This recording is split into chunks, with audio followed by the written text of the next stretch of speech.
Tapas Fleming, TATlife.com. You might wonder, how come things trigger me? What's the deal? So I'd like to explain that.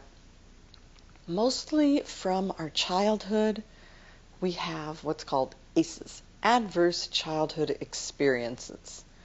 Or you could call them traumas, bad things that happened in our childhood. Those things just get stuck for us.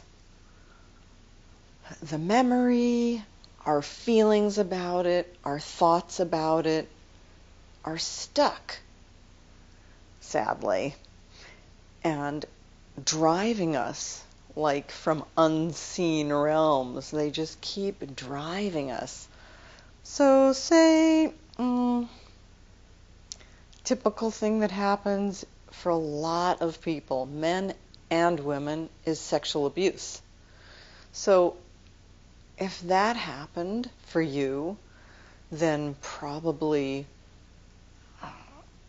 any smells that are kind of like that, whoever the person was, if you see someone who looks somehow like that, if someone talks to you with a certain kind of voice, it's going to trigger that for you.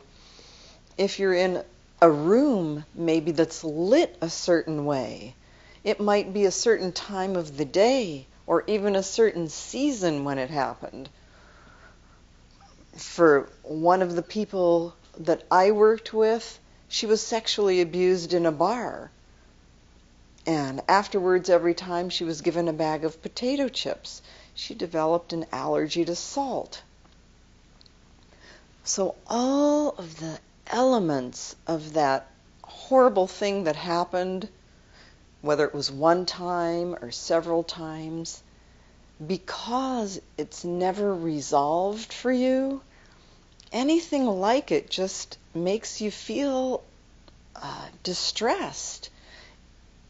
There are portions of your being that are all the time looking out for that situation to happen again, any second now.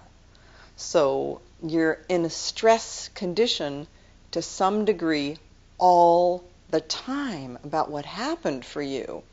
So anything that your body, your vision, your sense of smell, your hearing, anything that you interpret as, oh, that's like that thing, you immediately go into a high stress condition of fight, flight, or freeze. You have been triggered. It's just like when veterans come back, say from war, if there were helicopters around that were part of the war scene, if they hear a helicopter, it triggers them. It's the same for us about our childhoods. So there are all kinds of things that happen to all of us that trigger us, and that's what's going on.